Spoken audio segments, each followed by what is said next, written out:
Lur, selamat datang di Ngidul Ngalebu Film Cadel.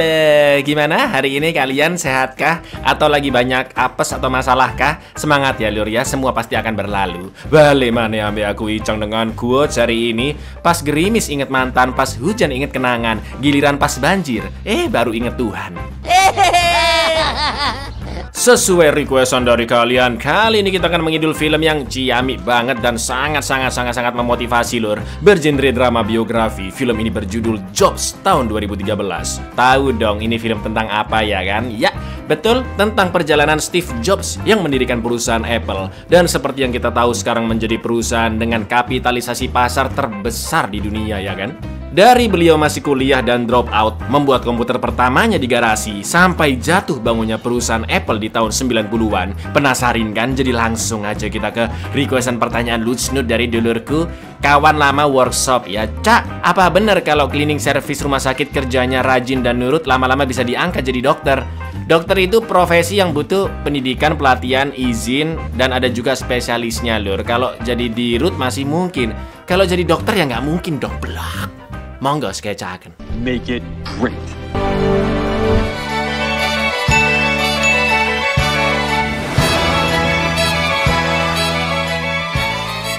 Pada tanggal 23 Oktober 2001, saat acara staff meeting di aula Apple Town Hall, negara bagian California, Amerika, untuk pertama kalinya sang CEO Apple yaitu Stephen Paul Jobs atau biasa dipanggil Steve Jobs, memperkenalkan alat pemutar musik portable yang menggebrak dunia pergadgetan yaitu iPod. Sebenarnya alat seperti itu bukan hal yang baru lur, karena dunia sudah lama mengenal Walkman dari Sony. Tapi di tahun 2001, rilisan Walkman dengan lagu digital cenderung kurang menarik dan menyulitkan konsumen yang menggunakannya. Steve Jobs yang melihat kesempatan itu pun akhirnya merilis iPod dengan sistem click wheel yang intuitif, kapasitas memori 5 GB yang diklaim bisa menyimpan 1000 lagu, dan orang-orang juga bisa membeli lagu dengan mudah dari iTunes. Dan inilah Jobs. About to introduce to you an entire industry. It's a music player, 1,000 tool for the heart. That's limitless. Introduce you to the iPod. Watch from the window. Film pun flashback ke tahun 1974 ketika Steve masih berumur 19 tahun dan kuliah di kampus kesenian yaitu Reed College di kota Portland. Seperti yang kalian ketahui lur, Steve hanya menjalani kuliah selama 1 tahun saja dan setelah itu drop out. Selain karena kedua orang tua angkatnya yang kesulitan finansial untuk bayar biaya semesteran, Steve juga drop out karena idealismenya yang ingin belajar dengan caranya sendiri dan tidak mau terkekang dengan sistem pendidikan. Akan tetapi meskipun sudah berhenti kuliah, Steve masih lontang-lantung di kampus sambil terus belajar dengan gaya khasnya yang terbiasa nyeker, dan akhirnya dia diperbolehkan seorang dosen untuk tetap belajar di kelas. Steve sangat tertarik dengan kelas kaligrafi yang mempelajari aspek seni maupun sejarah dari banyak huruf. Sebagai mahasiswa yang terkenal cerdas, alih-alih seperti kutu buku Ansos, Steve gampang memikat cewek-cewek untuk beraslole. Padahal Steve sudah punya pacar lur yang bernama Chrisan Brennan. Selain itu di Reed College, Steve juga diperkenalkan ke sebuah ajaran spiritual oleh sohib dekatnya bernama Daniel Kotke, yang akhirnya mereka berdua belajar ilmu tersebut ke India selama 7 bulan. It takes balls to drop out like shoot. I mean, full and visual expression of communication. be as simple as you can be. How uncomplicated and happy. I don't even know what I'm gonna do when you get back to the valley. 2 tahun kemudian Steve kembali ke kota Los Altos, California, dan sekarang tinggal bersama kedua orang tua tirinya yaitu Paul dan Clara. Kini Steve bekerja di perusahaan game Atari yang meskipun memiliki ide cemerlang dan hasil pekerjaannya disukai oleh bosnya, namun Steve kena teguran karena sering bersikap seenaknya dan tidak bisa bekerja sama dengan siapapun. Dengan pedenya Steve yakin bisa membuat game yang sangat amat bagus jika diberikan proyek untuk dia kerjakan sendirian tanpa tim. Mendengar itu, bosnya pun memberikan tantangan untuk memprogram ulang sebuah game berjudul Breakout dengan bayaran $5.000 jika berhasil. Jelas dong, Steve langsung menerima proyek tersebut karena $5.000 saat itu, wah, udah sangat banyak lah lur pokoknya. Alih-alih mengerjakannya sendiri, Steve meminta tolong sohibnya Steve Wozniak yang dipanggil Woz untuk menyelesaikan pekerjaan tersebut karena skill komputer Woz lebih jago daripada Steve. Tapi brengkesnya udah ditolongin Woz dengan ikhlas, Steve berbohong jika project game Breakout hanya bernilai $700. Itu pun masih harus dibagi dua katanya. Pelit juga ternyata Steve Jobs ini lur. Setelah Breakout selesai diprogram ulang oleh Woz hanya dalam waktu 4 hari, bos Atari pun sangat menyukai hasil dari gamenya. Listen, Steve, you're damn good, but you're an asshole. Just out of curiosity, how much? $700. Box. It's a Nolan, but this is good. $350.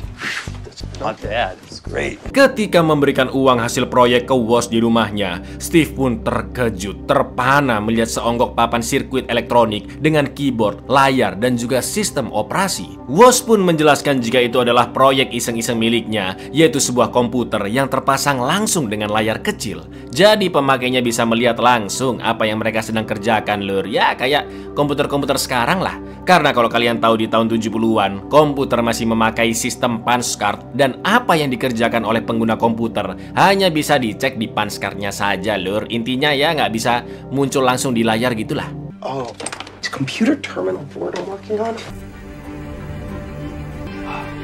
Melihat karya temannya, Steve pun yakin komputer itu bisa mengubah dunia sebagai revolusi industri dengan layarnya yang akan mempermudah orang-orang awam dalam mengoperasikan komputer. Karena sebelumnya sistem punch card hanya digunakan oleh orang-orang yang ngerti-ngerti aja lur, contohnya teknisi seperti Woz. Nah, langkah pertama yang dipikirkan oleh Steve adalah memperkenalkan alat tersebut ke Homebrew, sebuah event komunitas pencinta komputer. Di perjalanan mereka berdua pun membahas apa nama tim yang bagus. Awalnya Woz memikirkan nama Enterprise Computers, namun Steve menolak karena nama itu adalah kapal dari film Star Trek, yang akhirnya mereka pun sepakat untuk memakai nama Apple Computers. Karena menurut Steve lur, semua orang tahu buah apel. Selain itu, apel yang jatuh dari pohon adalah sebuah kejadian yang membuat Isaac Newton menemukan teori gravitasi. Jadi di balik nama yang simple terdapat makna yang dalam lur. Salah Anda Steve, harusnya pakai nama Kedondong Computers gitu atau Mengkudu Computers. Dijamin perusahaan Anda akan semakin pesat kebangkrutannya. This is the wheel. It's the industrial. It is everything. We're going to Homebrew. I'm not presenting anything at Homebrew. Enterprise Computers. No Star Trek name. Apple like the fruit? The fruit of creation comes before Atari. Sayangnya ketika giliran Apple Computers presentasi, para audiens tidak begitu tertarik dengan apa yang Woz jelaskan. Bahkan beberapa dari mereka bosan dan keluar dari ruangan. Akan tetapi, Paul Terrell, seorang pemilik toko spare part komputer bernama Byteshop, menyukai komputer buatan Woz, dan Paul pun memberikan kartu namanya. Gak pakai lama, Steve langsung datang ke Byteshop dan ngaku-ngaku jika dia dan Woz sudah sering presentasi di acara lain, juga sudah punya kantor sendiri. Itu semua Steve katakan agar perusahaannya lebih terlihat siap dan bukan perusahaan ecek-ecek ya kan. Bahkan Steve juga berusaha mengambil perhatian Paul dengan membahas nama tengah Steve dan nama ayahnya yang juga Paul. Alhamdulillahnya sikap Steve yang pede dan gak ragu-ragu telah membangun rasa kepercayaan Paul terhadap Steve, yang akhirnya Paul pun sepakat untuk memesan 50 unit dengan harga $500 per mesin atau total $25.000 lur, dan akan dibayarkan secara cash saat Steve mengantar semuanya ke toko itu. Saking pedenya, Steve janji akan menyelesaikannya dalam waktu 60 hari, padahal awalnya Paul memberikan waktu 90 hari. But you're also not the... Oh, really? I'm not. No, you're not. 400 per machine paid at the time of 400 for 100 units. I got offers. My middle name's Paul. I think we're kindred spirits here. 500 per unit. You got 90 days. 5 and 60. Setelah itu Steve membujuk ayahnya agar diperbolehkan memakai garasi sebagai ruang kerja Apple Computers. Dari sini kita bisa menyimpulkan bahwa Steve Jobs lebih berperan sebagai marketing dan pencetus ide lur, sedangkan Woz adalah teknisinya. Beberapa hari kemudian Steve pun mengajak beberapa orang untuk bergabung dan membantu Woz untuk mempercepat pekerjaan. Mereka adalah Bill Fernandez, Chris Espinosa, dan juga sohibnya Steve yaitu Daniel Kotke. Lalu ibu Steve yaitu Clara sempat mengambil foto candid mereka berlima. Komputer buatan Woz akhirnya diberi nama Apple One, produk pertama dari Apple Computers. Wow. We got a problem. Let's do with all these employees. Not too long, was? Thanks, Mom.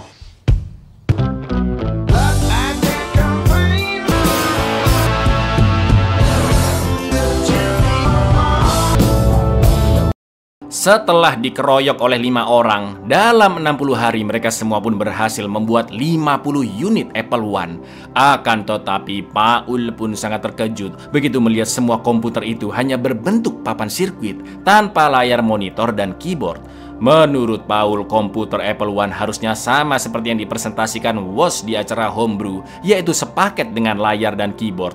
Karena tidak sesuai dengan ekspektasinya, Paul sempat ingin membatalkan transaksi yang membuat Woz mulai naik pitam. Alih-alih ikut emosi, Steve lagi-lagi mengambil hati Paul dengan mengatakan jika Paul bisa tetap menjual Apple One itu sambil dipaketkan dengan monitor dan keyboard yang sudah tersedia di toko Paul. Dengan begitu keuntungannya akan jauh-jauh lebih besar. Paul pun akhirnya menerima saran dari Steve dan membayar seluruh Apple One tersebut. Namun Paul tidak akan mau memesan lagi jika komputer itu susah terjual. Tanpa merasa terintimidasi atau ragu-ragu dengan produk perdananya, Steve mengatakan jika Apple Computer sedang membuat produk selanjutnya, yaitu Apple II, yang mana itu membuat Paul semakin penasaran. Build their own computer. They want to take it out of the box and have it work. Listen, boys, computer, that's a keyboard is a board. But if I don't, I'd be really interested in our second model. Demo it to the consumer. You'll move more ink, a hell of a lot more. Ketika Apple II hampir rampung, Steve pun mempekerjakan teknisi lain yaitu Rod Holt untuk merancang ulang power supply di dalam Apple II agar bisa bekerja lebih efektif. Mulai dari produk keduanya ini lur, Steve memanggil karyanya sebagai PC atau personal computer alias komputer pribadi. Dikala semua anggota timnya sibuk mengembangkan Apple II, Steve menelpon ke sana kemari mencari investor satu persatu lur. Namun karena usahanya masih belum dikenal, Steve pun ditolak oleh ratusan orang hingga membuatnya emosi. Sampai akhirnya pada suatu siang, seorang pria sultan bernama Mike Markula datang menemui Steve dan timnya yang bekerja di garasi rumah Paul dan Clara. Sebenarnya Mike belum pernah ditelepon oleh Steve, tapi Mike datang ke rumah itu setelah diceritakan oleh temannya yang sudah ditelepon Steve sebanyak 150 kali lur. Bayangin Anda, perjuangan yang edan ya kan. Mike pun dijamu seadanya dengan cemilan cimol kentang buatan Clara, dan Mike mengatakan bahwa kedatangannya ke sana untuk berinvestasi dengan jumlah di atas $90.000. Meski terkesan nekat, namun Mike yakin Steve Jobs memiliki ide-ide cemerlang untuk memajukan perusahaan. Mendengar penawaran tersebut, Steve tidak bergeming dan dengan beraninya mengatakan jika produknya yaitu Apple II beserta usahanya bernilai $300.000. Namun Steve hanya meminta $250.000 ditambah 10% bunga ketika Steve dan timnya berhasil membuktikan jika perusahaannya benar-benar berkembang. Mendengar Steve yang begitu berani menjelaskan keinginannya tanpa ragu, Mike pun langsung setuju dan meminta posisi di dewan direksi. Juga akan mengurus pendaftaran Apple Computer sebagai perusahaan agar sahamnya bisa dilindungi. Steve dan timnya pun sangat sumringah, termasuk ibunya Clara, karena dengan ini Apple Computers akhirnya benar-benar akan berkembang dan bukan hanya menjadi usaha kecil-kecilan yang dikerjakan oleh anak-anak muda. Gitu lor caranya negosiasi lor. Risk disguises know that. Look, tells me you're onto something. $1,000 investment. $100,000, $2,000 credit. First thing you need to do is incorporate and protect your interest. what I mean is okay. Oh, thanks, Mike. Yeah, Steve. Here's to you, pal. Setelah itu Steve pun harus menghadapi masalah kembali, yaitu pacarnya Krisan ternyata Hamidun. Tapi Steve tidak menganggap itu anaknya, karena selama Steve di India, Krisan sempat berpacaran dengan orang lain. When I was in India, you were with... I'm pregnant. This is your responsibility too. Get out of my house. What? Now. But I would never. Pada tanggal 15 April 1977, Steve membuka stand Apple Computers di acara East Coast Computer Fair yang diadakan di San Francisco. Di sana juga terdapat banyak stand perusahaan teknologi ternama seperti Commodore yang nantinya bangkrut di tahun 1994. Di depan para pengunjung, Steve memperkenalkan Apple II untuk pertama kalinya, yaitu sebuah PC kembangan dari Apple One yang sekarang memiliki casing, keyboard, dan pastinya dengan spesifikasi yang lebih canggih. Keren banget sumpah sih lur. The future Apple II. And I can promise you, the computer's the same way again. To put the power, technology, like you and me. Pada tahun 1980, Apple Computer sudah menjadi salah satu perusahaan besar di Amerika dengan kantor pusatnya yang berada di Cupertino, California, dan pastinya stafnya juga semakin banyak lur. Seperti yang kalian ketahui, Steve sulit untuk bekerja sama dan sangat perfeksionis. Dia tidak pikir panjang untuk menegur, bahkan memecat karyawannya yang memiliki visi berbeda. Saat itu Steve memiliki proyek baru yang dinamakan Project Lisa dan ingin membuat aplikasi pengolah kata dengan jenis font bermacam-macam. Bahkan programmer terbaik sekalipun langsung dipecat lur hanya karena tidak sepaham visi tentang detail-detail kecil seperti font. On this software and I'm pretty fonts is not going to change. If we want to make the vision, make something. Yeah, typeface it isn't exactly a pressing issue. Get out. You're done. Are you still here? So fix it! Setelah itu Steve kembali menghadapi masalah dengan hak asuh putrinya dari Krisan yang sekarang sudah lahir bernama Lisa. Brengkesnya Steve masih terus mengelak karena menurutnya Lisa adalah hasil perasalolean Krisan dengan orang lain, terlebih selama Steve berada di India dengan Daniel. Seorang pengacara pun sampai menemui Steve di kantor dan menunjukkan bukti-bukti tes jika Lisa benar-benar keturunan Steve. Bahkan pengacara itu terus membujuk Steve untuk menandatangani surat hak asuh Lisa karena anak tersebut sangat membutuhkan sosok ayah demi tumbuh kembangnya. Atau seenggaknya lur Lisa bisa dinafkahi oleh Steve dan bisa meringankan Krisan yang selama ini mengurus Lisa sendirian. 24 million people and 1.2 million people to be the father. Lisa Brennan is not. Courts disagree. To this, the paternity test could prove that you were the father. Selain kebrengkesannya yang tidak menganggap Lisa sebagai anaknya, Steve Jobs dengan teganya enggan memberikan bagian saham ke teman-temannya seperti Daniel, Bill, dan Chris. Karena menurutnya teman-temannya itu tidak berkontribusi dengan baik dan agar Apple Computers bisa berjalan sesuai kehendak Steve tanpa campur tangan teman-temannya. Tapi ya nggak gitu juga bos, karena Apple bisa jadi sebesar itu di tahun 1980 karena jadi payah teman-temannya ya kan. Ditambah lagi Steve juga menjauh dari mereka semua, termasuk ke Woz yang pada akhirnya Daniel Kootke pun hengkang dari perusahaan. Padahal di tahun itu saham Apple baru saja go public dan sudah terjual 4,6 juta lembar saham hanya dalam 1 jam saja. Daniel gets nothing. I have thought about it. Daniel gets nothing. Bill Fernandez and Chris Espinoza will not. Why'd you do it? They're not management. Something's happened. He's Growing up. No. This morning, 2 incredible marketing were sold within an hour. Pada tahun 1982, Mike kena teguran dari salah satu investor Apple sekaligus anggota dewan di sana, yaitu Arthur, karena langkah Steve yang nekat membuat iklan dan mengejek perusahaan komputer saingan yaitu IBM. Selain itu, Arthur juga memaksa Steve keluar dari tim Project Lisa karena produksinya dianggap terlalu lama, meskipun komputer yang dihasilkan memang cukup bagus di tahun segitu lur. For your information ya, setelah Project Lisa dirilis dan diberi nama Apple Lisa, ternyata tidak begitu menjual lur karena harganya yang terlalu mahal, sedangkan Apple tuh masih banyak dipakai di mana-mana. Di lain sisi, Steve juga mendapat pesan dari putrinya Lisa yang sangat ingin bertemu dengan ayahnya. Jobs took out a full-page ad in the Wall Street Journal, and I'm sorry, but the board is unanimous involved in Lisa's development. It's my project, and they're taking it away from me? Your perfectionism, before this thing even gets off the ground. Dari Project Lisa, Steve pun dipindahkan Mike ke tim Macintosh dan menggantikan manajer proyeknya yaitu Jeff. Belajar dari kegagalan sebelumnya, kali ini Steve mencoba lebih mengasah skill kerja sama timnya. Alih-alih memaksakan kehendaknya, sekarang Steve mencoba merealisasikan ide-idenya dengan memilih anggota tim yang memiliki kemampuan sesuai dengan visinya. Di antaranya yang terpilih adalah Woz dan juga Rod. Steve juga ingin Macintosh memiliki tampilan yang mudah dipahami orang awam agar bisa terjual lebih banyak.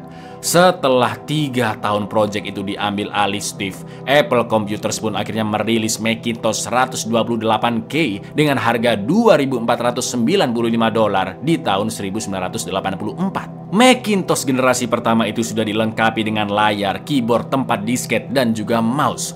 Tampilannya juga memiliki GUI atau Graphic User Interface dengan tombol-tombol menu yang mirip komputer zaman sekarang, lur. Akan tetapi para dewan dan investor termasuk Arthur sempat tidak yakin jika produk itu akan laku keras seperti Apple II. Yang akhirnya Steve mengambil langkah berani dengan membujuk pemimpin perusahaan Pepsi kala itu, yaitu John Sculley, menjadi CEO Apple Computers untuk mengatur bagaimana cara penjualan Macintosh yang paling tepat. Tahu gimana cara ngomongnya Steve Jobs untuk meyakinkan John Sculley, lur? Ente yakin mau jualan soda seumur hidup? Mending ikut aku, kita ubah dunia bersama-sama. Gitu, lur, ngeri ya kan? Make it great. It's insanely great. Why would he ever leave Pepsi? It's the world's best soda salesman. Do you want to sell sugar water? Come with me. Change the world. We're not selling computers. We're selling what they can do. Well, Here I am. Thank you. Dalam memperkenalkan Macintosh atau Mac, Steve dan John setuju untuk membuat sebuah iklan TV yang disutradarai oleh Ridley Scott, orang di balik film-film keren seperti Aliens, Gladiator, dan juga Blade Runner, lur. Iklan tersebut memakan budget sangat besar, namun juga membuat gebrakan dalam dunia periklanan produk teknologi.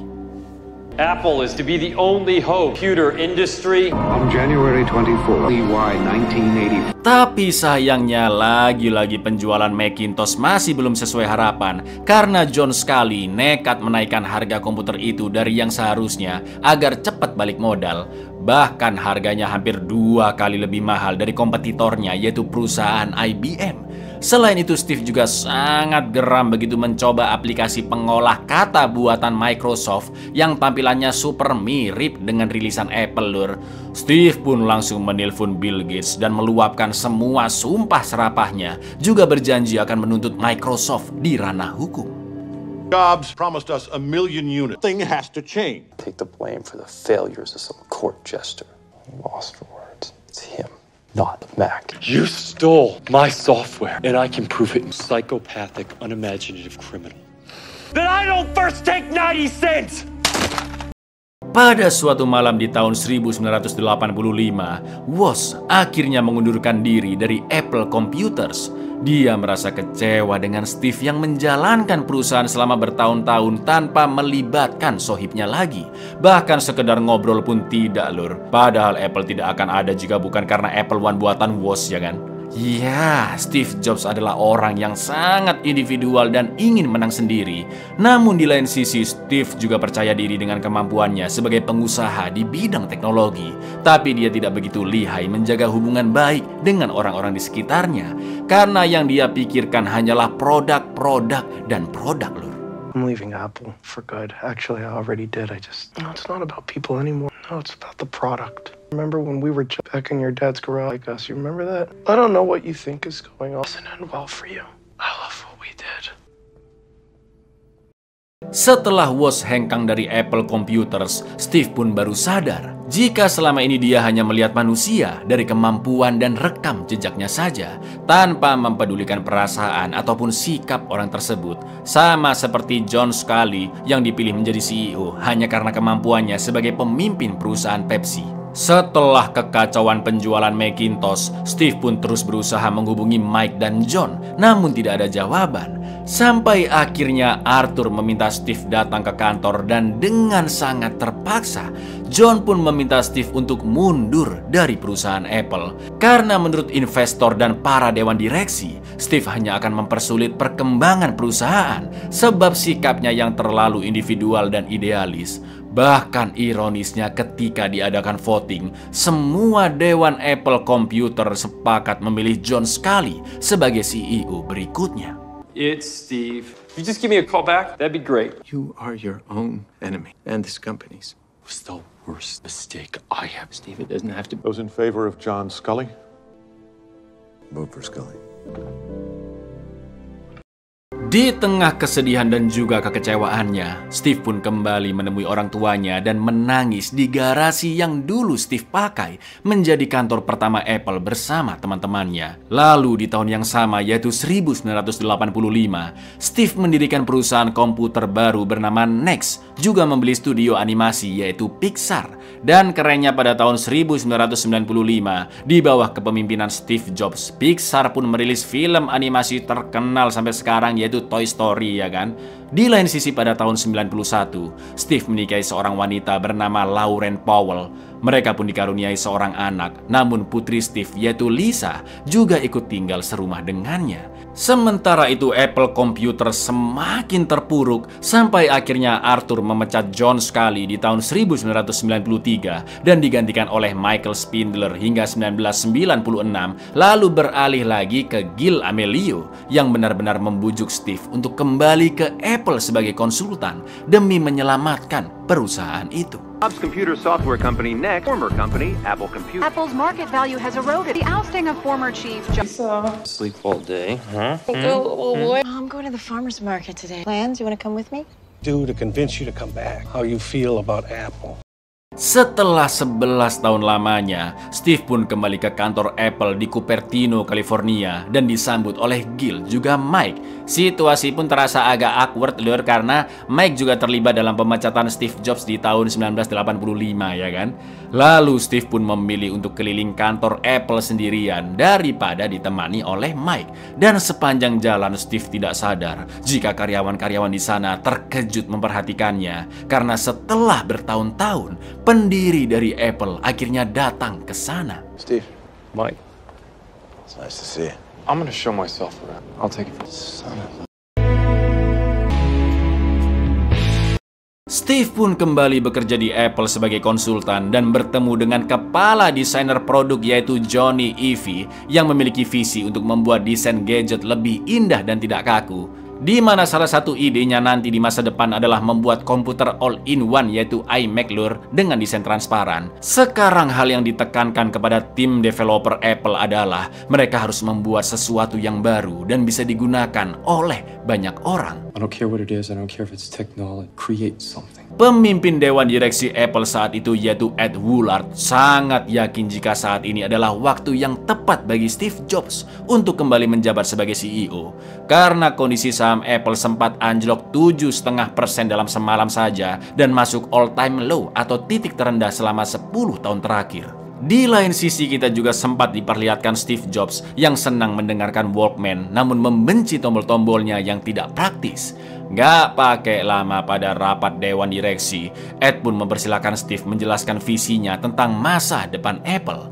Menurut Steve, Apple harus berhenti meniru para kompetitor seperti Microsoft dan Dell, lalu fokus dalam membuat komputer untuk rumahan dan kantor, yaitu generasi baru dari Macintosh, dengan menggabungkan platform dasar milik perusahaannya yaitu NeXT. Steve juga ingin menggunakan cara pengiklanan yang hampir sama seperti di tahun 1984 agar Apple memiliki ciri khas dan keunikan yang berbeda dari perusahaan teknologi lainnya. Selain itu, Steve ingin menjadi anggota dewan secara penuh dan bisa bekerja secara bebas tanpa gangguan. Terakhir, Steve mengatakan jika dia mengajukan diri sebagai CEO demi merealisasikan idenya untuk menyelamatkan perusahaan. We want you here, Steve. As a consultant. CEO. Computers for the home and for the office. On the backbone of NeXT. Back to who we are. And throw away, be able to move forward, board's permission, complete autonomy. Mendengar itu jelas Gil tidak terima karena bagaimanapun dia masih menjabat sebagai CEO. Sebagai pemimpin Dewan Direksi, Ed pun langsung mengadakan voting dan hampir semua orang setuju agar Steve naik menjadi CEO menggantikan Gil Amelio. Let's put this to a vote. Those in favor? What the hell? Mike. Sorry, Gil. Nothing personal. Sebagai CEO, Steve pun berusaha menyelamatkan perusahaan dengan mengembalikan visi dan misi yang sebenarnya, yaitu membuat sebuah gadget yang bisa digunakan oleh orang awam di kehidupannya sehari-hari tanpa memikirkan segala kendala teknisnya. Untuk menjalankan ide itu, Steve pun melepas banyak dewan direksi termasuk Mike dan hanya menyisakan Ed serta satu orang lagi. The current arrangement is going to him while we cross the street line. By agreeing to step down. Generous golden parachute. 20 years. Out of here while I was still in my third. I'm gonna put a dent in the universe. Menurut Steve, alih-alih menjalani hidup sebagai penonton, manusia akan lebih baik mengambil kendali penuh atas sesuatu yang terjadi di hidupnya agar memiliki masa depan yang cerah. Dengan kata lain, daripada kita menjadi konsumen atau pengguna, Lur, hidup akan lebih berarti jika kita membuat sesuatu yang positif dan bisa berdampak bagi banyak orang. Setelah itu Steve Jobs merekam suaranya untuk iklan Apple berslogan Think Different atau berpikir dengan cara berbeda. Steve mengatakan bahwa Apple Computers dibangun oleh orang-orang yang memiliki bermacam-macam karakter. Di antaranya adalah Woz, Daniel, Rod, Chris, dan juga Bill. Mereka memiliki sifat dan kepribadian yang unik, juga kemampuan melihat suatu masalah dari sisi yang berbeda-beda. Dengan melangkah bersama-sama, mereka bisa membuat perubahan dan mendorong umat manusia menjadi lebih maju. Karena orang-orang gila yang berpikir bisa mengubah dunia adalah orang yang akan memulai rencana yang dia pikirkan dan tidak hanya berpangku tangan. Film pun ditutup dengan foto masing-masing aktor dengan orang asli yang mereka perankan. Juga ucapan duka atas meninggalnya Steve Jobs pada tahun 2011. Dan Apple menjadi perusahaan paling bernilai di tahun 2012. What was that? To think they can change the other ones who do.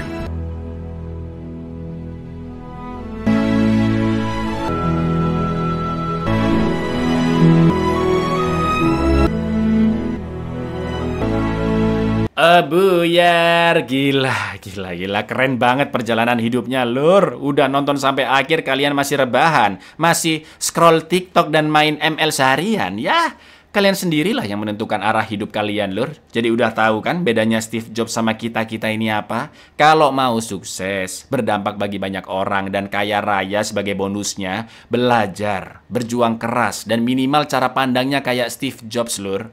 Tapi kalau kalian masih banyak alasan, mager-mageran, main game, sosmedan terus, ya wis, nikmatilah kemiskinan, Lur. Assalamualaikum.